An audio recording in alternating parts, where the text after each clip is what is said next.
نبی کریم صلی اللہ علیہ وسلم نے ارشاد فرمایا کہ جو بندہ یہ نماز ادا کرے گا اللہ اس کی برکت سے اس کے پچھلے تمام گناہ بخش دے گا۔ وہ کون سی نماز ہے، اس نماز کا وقت کب ہوتا ہے، اس نماز کی نیت کیسے کریں گے، کتنی رکعت پڑھیں گے، پڑھنے کا طریقہ کیا ہے۔ السلام علیکم ورحمۃ اللہ۔ آج میں آپ لوگوں کو ایک ایسی نماز کے بارے میں بتانے جا رہا ہوں جس کے ادا کرنے سے، جس نماز کے پڑھنے سے اللہ رب العالمین پچھلے تمام گناہ بخش دیتا ہے، پچھلے تمام گناہ معاف فرما دیتا ہے۔ یہ میں نہیں کہہ رہا، یہ خود رسول خدا صلی اللہ علیہ وسلم نے ارشاد فرمایا کہ پچھلے تمام گناہ اللہ رب العالمین معاف فرما دیتا ہے۔ یہ نماز حدیث سے ثابت ہے۔ رمضان المبارک کا بابرکت مہینہ چل رہا ہے تو ہمیں یہ نماز ایک مرتبہ، ایک بار ضرور پڑھنی چاہیے۔ ہم سبھی مسلمان یہ چاہتے ہیں کہ اللہ ہم سے جو گناہ غلطی سے یا جان بوجھ کر ہو جاتے ہیں، اللہ ان تمام گناہوں کو معاف فرما دے، اپنی رحمت کے صدقے ان تمام گناہوں کی بخشش فرما دے۔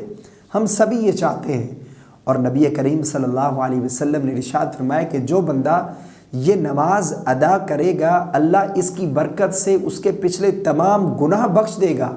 اب چاہے وہ نئے گناہ ہوں، پرانے ہوں، چھوٹے گناہ ہوں، بڑے گناہ ہوں، رازداری سے کیے گئے ہوں یا پھر اعلانیہ کیے گئے ہوں، غلطی سے کیے گئے ہوں یا جان بوجھ کر کیے گئے ہوں، اللہ تمام گناہوں کو اس نماز کے ادا کرنے کی برکت سے بخش دے گا۔ اور ایک حدیث کا مفہوم ہے، فرمایا اگر تمہارے گناہ صحرائے عالج کی ریت کے ذروں کے برابر ہوں گے اللہ پھر بھی وہ تمہارے گناہ بخش دے گا۔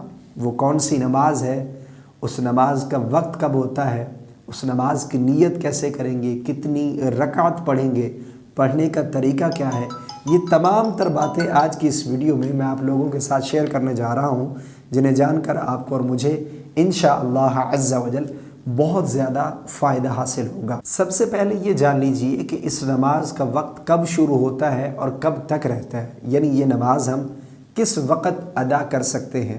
تو اچھے طریقے سے سمجھ لیجئے کہ یہ نفل نماز ہے، تو جن اوقات میں ہم نوافل نہیں پڑھ سکتے ان کے علاوہ جب چاہیں یہ نماز آپ ادا کر سکتے ہیں، یعنی مکروہ اوقات کے علاوہ آپ جب چاہیں پوری رات آپ نماز یہ ادا کر سکتے ہیں کسی بھی وقت، اور اسی طرح طلوع آفتاب سے لے کر زوال کے وقت تک یہ نماز ادا کر سکتے ہیں۔ ظہر کی نماز سے لے کر عصر کی نماز ادا کرنے تک یہ جو وقت ہے اس میں بھی یہ نماز ادا کر سکتے ہیں۔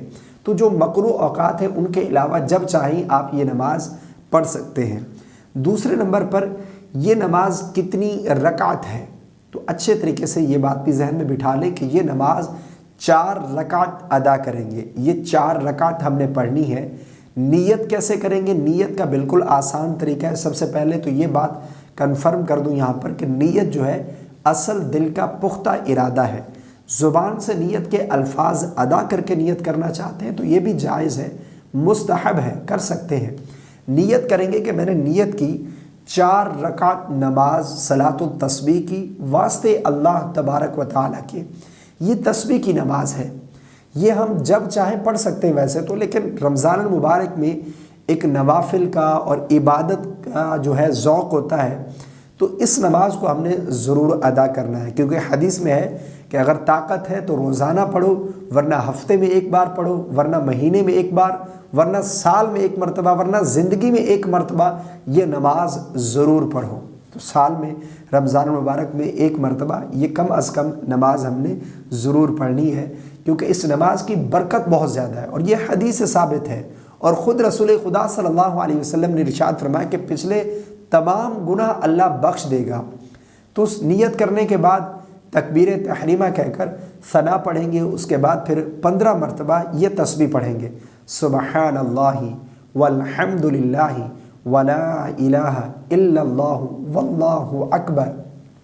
یہ تسبیح ہم نے 300 مرتبہ 4 رکعت میں کمپلیٹ کرنی ہے، یعنی 75 ٹائم ایک رکعت میں ہم پڑھیں گے تو 2 رکعت میں 150، اس کے بعد پھر 2 رکعت میں 150، یعنی 300 ہو جائیں گی یہ تسبیح۔ یہ 300 تسبیح ہم نے مکمل کرنی ہے 4 رکعت میں۔ یہ تسبیح کہاں کہاں پڑھیں گے، کس وقت پڑھیں گے، کس وقت نہیں پڑھیں گے، مکمل طریقہ جو ہے اس نماز کا آلریڈی ایک کلپ موجود ہے، تو یہاں پر میں آپ کا ٹائم نہیں لینا چاہتا، تو وہ کلپ آپ جا کر دیکھ لیجئے، انشاءاللہ عز و جل اس سے آپ کو سمجھ آ جائے گا۔ تو میری گزارش ہے کہ اس نماز کا ہم نے بالضرور اہتمام کرنا ہے، اور مجھے اپنی خاص دعاؤں میں یاد رکھنا ہے۔ میری طبیعت تھوڑی ٹھیک نہیں ہے، اللہ مجھے جلد صحتیابی عطا فرمائے، اور ویڈیو پسند آنے کی صورت میں لائک ضرور کر دیجیے گا، اور دوستوں کے ساتھ شیئر کرنا مت بھولیے گا۔ السلام علیکم ورحمۃ اللہ۔